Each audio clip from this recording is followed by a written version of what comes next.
Hello everybody, welcome to all of you. আশা করি আপনারা সকলে ভালো আছেন। আজকে আমরা নতুন একটি বিষয় ম্যাস্টারিজ নিয়ে আলোচনা করব। আমরা পূর্বে লাম্পি এবং ইফিমেরাল ফিভার নিয়ে আলাপ করেছি। ইফিমেরাল ফিভারের একটি পার্ট এখনও বাকি আছে, আমরা এরই মাঝে এই পার্টটি নেব। তো আপনাদের অনেকের অনুরোধে যে ম্যাস্টারিজ নিয়ে তারা কিছু জানতে চায়, শুনতে চায়, এই জন্য ম্যাস্টারিজ নিয়ে আমাকে আলোচনা করার জন্য বারবার বলেছেন। এই জন্য আমি ম্যাস্টারিজ শুরু করছি। তো ম্যাস্টারিজ হচ্ছে ওলান ফোলা। ম্যাস্টারিজের অর্থ হচ্ছে ওলান ফোলা। এটাকে ওলান প্রদাহ বলা হয়। ইংরেজি থেকে একে ম্যাস্টারিজ বলে, আডার ইনফ্লেমেশন বলে। তো ইনফ্লেমেশনের যে সংজ্ঞা, এই সংজ্ঞাটা এই ওলান ফোলাতে একদম মিলে যায়। অর্থাৎ ইনফ্লেমেশন হচ্ছে redness and swelling with heat and pain. অর্থাৎ এই ওলান ফোলাতে আমরা এই সব কয়টি জিনিস আমরা একভাবে দেখতে পাই।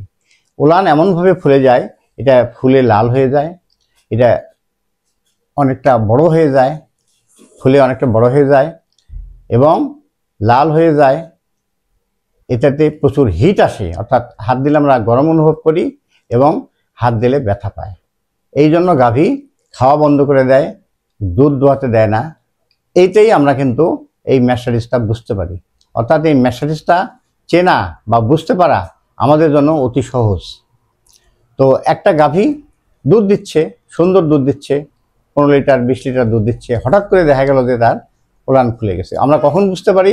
আমরা সকালে দহনের সময় বুঝতে পারি, আবার সন্ধ্যায় দহনের সময় বুঝতে পারি। এই সময় যখন আমরা বুঝি তখন কিন্তু আমাদের অবস্থা খারাপ হয়ে যায়। অর্থাৎ এই ম্যাস্টারিজটা বাংলাদেশে অত্যন্ত একটা অর্থকরী একটা ক্ষতি হয়। প্রতিটা খামারির আর্থিক অনেক ক্ষতি হয়ে যায়। একটা ম্যাস্টারিজ হইলে পশুর দুধ কমে যায়, পশুর খাওয়া কমে যায়। 5 থেকে 6 দিন এটা চিকিৎসা করতে সময় লাগে এবং এমন হয় যে 20 লিটার দুধ দিত, সেটা আর হয়তো 20 লিটার দিচ্ছে না, 18 লিটার বা 19 লিটার দিচ্ছে। আবার যদি আমরা এই চিকিৎসা করতে ভুল করি, চিকিৎসা করতে দেরি করি, তাহলে এটার জটিলতা হয়ে যায়। কোনো কোনো ক্ষেত্রে এই ওলানটা সুন্দরভাবে ভালো হয় না। আর আমাদের দেশের ফার্মাররা যেমন টাকা পয়সার চিন্তা করে, আর আমাদের ডাক্তাররাও যেমন কিছুটা অনভিজ্ঞ, কাজেই ম্যাস্টারিজের পুরো চিকিৎসা না করেই তারা চিকিৎসা বন্ধ করে দেয়। এতে কি হয়? এতে ম্যাস্টারিজটা আবার রিপিট করে এবং রিপিট করলে এটাকে সারানো আরও কঠিন হয়। সেক্ষেত্রে আমাদের ওলান কিন্তু অনেক ক্ষতিগ্রস্ত হয়। আর যেসব খামারিরা বোঝে না, অর্থাৎ আমাদের বেশিরভাগ খামারি কিন্তু ম্যাস্টারিজটা বোঝেন, আর যারা নতুন খামারি বা যারা বোঝে না তারা কিন্তু ম্যাস্টারিজ নিয়ে অনেক চিন্তা ভাবনা করে। পানি পড়া দেয়, হুজুরের পানি পড়া, বিভিন্ন জিনিস লাগানো, পানি দেওয়া, ঠান্ডা দেওয়া, এসব করতে করতে তারা একদিন পার করে দেয়, কোনো কোনো সময় 2 দিন পার করে দেয়। যখন 2 দিন 3 দিন পার করে দেয় তখন কিন্তু ম্যাস্টারিজটা অনেক জটিল আকার ধারণ করে। সেক্ষেত্রে আমরা অনেক সময় এটাকে পুরোপুরি ভালো করতে পারি না। সেক্ষেত্রে দেখা যায় যে ওলান একটা ছোট হয়ে আছে, দুধ কমে গেছে। আবার কোনো কোনো ক্ষেত্রে দুধ একবারে বন্ধ হয়ে যায়। আবার এমনও সময় দেখা গেছে যে লেট প্রেগনেন্সিতে যদি এই ম্যাস্টারিজটা হয়, তারা অল্প চিকিৎসা করে এটাকে ছেড়ে দিল। দেখা গেল পরবর্তীতে বাচ্চা হওয়ার পর এই বান্ধে আর কোনো দুধ আসতেছে না। এটা একটা বিরাট ক্ষতি। একটা গাভীর যদি একটা ওলান, একটা বান বন্ধ হয়ে যায়, তখন সেই গাভীর মূল্য 50,000 টাকা কমে যায়। আর যদি 2টা বন্ধ হয়ে যায় বা দুধ কমে যায়, তখন এই গাভী কিন্তু মাংসের দামে বিক্রি করতে হয়, তখন খামারির 1 লাখ টাকা ক্ষতি হয়ে যায়। কাজেই এই ম্যাস্টারিজকে আমাদের গুরুত্ব দিতে হবে।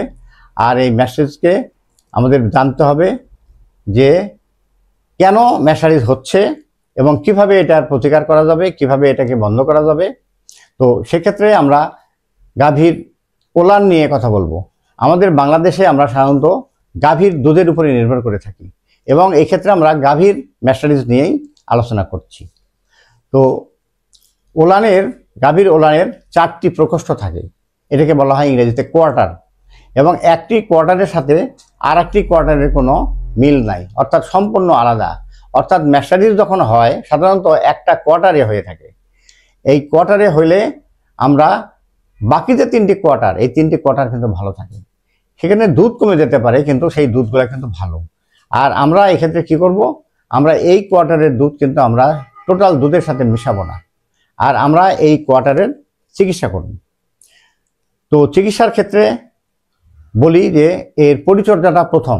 আমরা যখনই ম্যাস্টাইটিসটা দেখতে পাবো তখন আমরা কি দেখলাম যে এখানে প্রচুর হিট হয়ে গেছে, অর্থাৎ তাপ হয়ে গেছে। আর তাপ হইলেই এখানে যে ব্যাকটেরিয়া, অর্থাৎ আমাদের যে ব্যাকটেরিয়াগুলা প্রায় 20 রকম ব্যাকটেরিয়া এবং ফাঙ্গাস এই ম্যাস্টাইটিস তৈরিতে সাহায্য করে। এই ব্যাকটেরিয়াগুলি যখন ওলানের টেম্পারেচার বেড়ে যায় তখন তাদের বংশবৃদ্ধি দ্রুত হয়, তারা দ্রুত টক্সিন তৈরি করে। সেক্ষেত্রে আমাদের সাথে সাথে কি করতে হবে, আমাদের সাথে সাথে ঠান্ডা অ্যাপ্লিকেশন করতে হবে। অর্থাৎ আমরা এটাকে ঠান্ডা করার চেষ্টা করব। কিভাবে? আমরা বরফ লাগাতে পারি, বা বরফের বোতল পানি দিয়ে আমরা ধরতে পারি, অথবা বরফের পানি ন্যাকড়ায় ভিজিয়ে ওলানটাকে ধরে রাখতে পারি। আমরা 15 থেকে 20 মিনিট যদি আমরা এই ঠান্ডা অ্যাপ্লিকেশন করি তাহলে কিন্তু আমাদের এই ফোলাও কমে যায় এবং ম্যাস্টাইটিসটা এখানে চেক হয়ে যায়। সেক্ষেত্রে আমাদের কিন্তু বেশি অ্যান্টিবায়োটিকের প্রয়োজন হয় না। সেক্ষেত্রে আমরা অ্যান্টিহিস্টামিন, অ্যান্টিপাইরেটিক বা অ্যানালজেসিক অর্থাৎ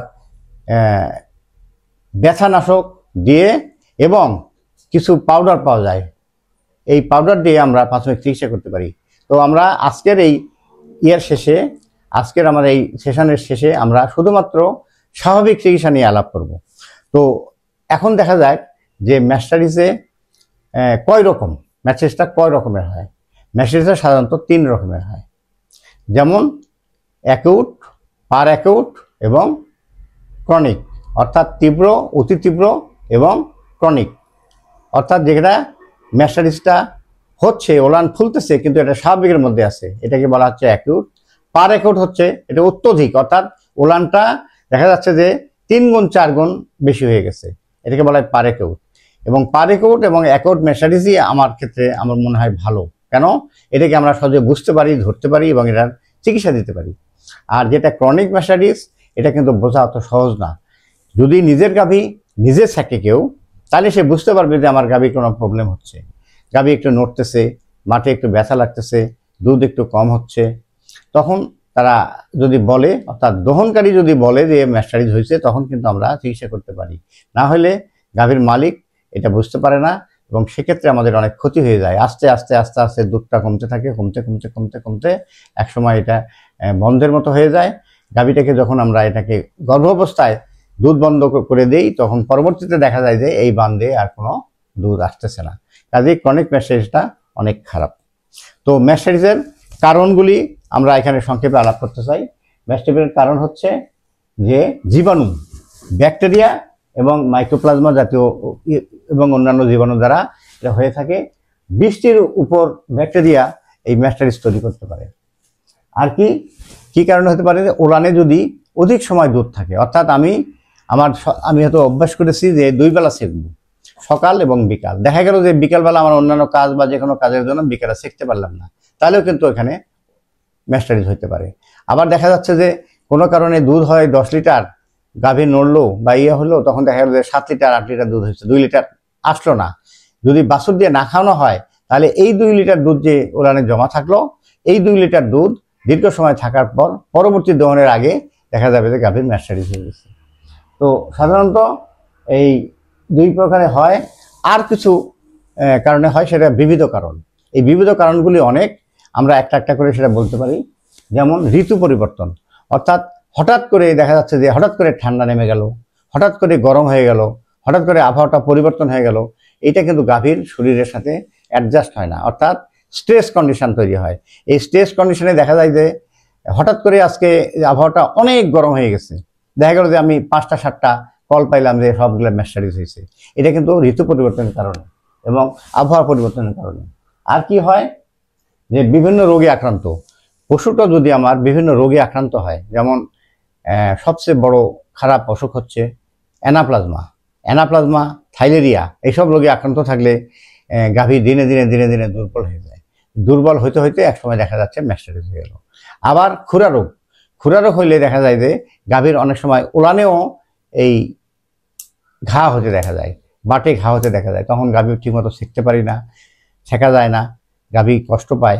সেক্ষেত্রে কিন্তু এই ম্যাস্টাইটিসটা হতে পারে, অর্থাৎ অসুখের কারণেও এটা হতে পারে। আর অনেক ক্ষেত্রে আমরা দেখেছি যে গাভীর যখন হঠাৎ ক্যালসিয়াম ঘাটতি হয়, তখন কিন্তু ম্যাস্টারাইটিস দেখা যায়। এবং এটা আমরা কেমন করে বুঝি, যে আমরা চিকিৎসা দিচ্ছি, এটা কন্ট্রোল হয়ে আসছে কিন্তু ভালো হচ্ছে না, ভালো হতে হতে ভালো হচ্ছে না, অর্থাৎ সম্পূর্ণ ভালো হচ্ছে না, তখন আমরা বুঝতে পারি যে গরুটা দুর্বল। আমরা যদি সেই অবস্থায় গাভীকে ক্যালসিয়াম দিয়ে ফেলি, তাহলে সাথে সাথে দেখা যায় যে আমাদের গাভীটা আরোগ্য হয়ে যাচ্ছে। সেক্ষেত্রে আমরা বুঝতে পারি যে ক্যালসিয়ামের অভাবেই কিন্তু এই ম্যাস্টারাইটিসটা হয়েছে। আর অন্যান্য যে দুর্বলতা, শারীরিক দুর্বলতা থাকলে গাভীর দুধ হইতে হইতে হইতে হইতে হঠাৎ ম্যাস্টারাইটিসটা হতে পারে। আর কি হতে পারে, যে হঠাৎ খাদ্যের পরিবর্তন, যেমন আমি পশুটিকে 5 কেজি খাবার দেই, হঠাৎ করে আমি 7 কেজি দিয়ে ফেললাম, সেক্ষেত্রে দেখা যাবে যে দুধের পরিমাণটা হঠাৎ বেড়ে যাবে, বেড়ে যাওয়াতে ম্যাস্টারাইটিস হয়ে যেতে পারে। আবার কিছু কিছু গরুর ক্ষেত্রে আমরা দেখেছি যে গরুটা স্বাভাবিক আছে, সব কিছু ঠিক, তাকে একটু ভালো করার জন্য ভিটামিন মারলাম, দেখা যাবে ভিটামিন মারলাম, পরের দিন গরুটার ম্যাস্টারাইটিস হয়ে গেল। এইভাবেও ম্যাস্টারাইটিস হতে পারে। তো বিভিন্ন কারণেই ম্যাস্টারাইটিস হতে পারে। তো ম্যাস্টারাইটিস আমাদের জন্য আর্থিকভাবে খুবই ক্ষতি করে, এটা বাংলাদেশের জন্য এবং প্রতিটি খামারির জন্য এটা ক্ষতিকারক। এটাকে দূর করার চেষ্টা করতে হবে। এবং আমাদের এই ম্যাস্টারাইটিসের উপর আমার কমপক্ষে আরও 4-5টি ভিডিও হবে। তো আমরা স্টেপ বাই স্টেপ এই কথাগুলো আপনাদের জানানোর চেষ্টা করব, শোনানোর চেষ্টা করব। এবং এর চিকিৎসাও বিভিন্ন রকমের আমরা করতে পারি। আমরা বিভিন্ন রকম অ্যান্টিবায়োটিক দিয়ে, অর্থাৎ 10 রকম 12 রকম পর্যায়ে আমরা ম্যাস্টারাইটিসটাকে ভালো করতে পারি বিভিন্ন অ্যান্টিবায়োটিক দিয়ে। সেটা আমরা স্টেপ বাই স্টেপ আলোচনা করব। তবে আজকে আমরা শুধুমাত্র প্রাথমিক চিকিৎসা, অর্থাৎ আমরা প্রাথমিক চিকিৎসা দিয়ে ম্যাস্টারাইটিস সারানোর কথা চেষ্টা করব। আমরা সবাই জানি যে সময়ের 1 ফোঁট অসময়ের 10 ফোঁটের সমান, অর্থাৎ ম্যাস্টারাইটিস যদি হয়ে যায় তাহলে এটাকে আমরা যদি সাথে সাথে চিকিৎসা করি, অর্থাৎ সময় থাকতে যদি আমরা একটা ফোঁট দিয়ে ফেলি, তাহলে কিন্তু এই ম্যাস্টারাইটিসটা কিন্তু আমাদের চেক হয়ে যায়। সেক্ষেত্রে আমাদের অ্যান্টিবায়োটিক লাগে না, দুধ কমে না এবং পশুটি অনেক ভালো থাকে। সেক্ষেত্রে আমরা কি করব, এই চিকিৎসাটা আজকে আমরা দেব। এবং এটা আপনারা ভালো করে জেনে নেবেন যে ম্যাস্টারাইটিসটা আমরা জানার সাথে সাথে যদি চিকিৎসা দেই, তাহলে কিন্তু এটা অতি সহজেই ভালো হয়। যেমন দ্রুত হয় তেমন এটা দ্রুত ভালো হয়। সেক্ষেত্রে আমরা কি করব, আমি আলোচনার প্রথমেই বলেছি যে এখানে প্রচুর গরম তৈরি হয়। এই গরমটাকে ঠান্ডা করার জন্য আমরা ঠান্ডা দেব, অর্থাৎ ফ্রিজের বরফ, বোতল হোক বা এমনি বরফ হোক, এটা আমরা ওলানের চারিদিকে 15 থেকে 20 মিনিট যদি আমরা ধরে রাখি, তাহলে কিন্তু এই ম্যাস্টারাইটিসটা কন্ট্রোল হয়ে যায়। তো এটা আমরা প্রাথমিক কাজ করব।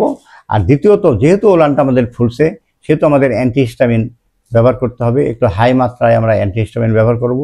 আর কি করব, আমরা এক্ষেত্রে পেন কিলার ব্যবহার করব।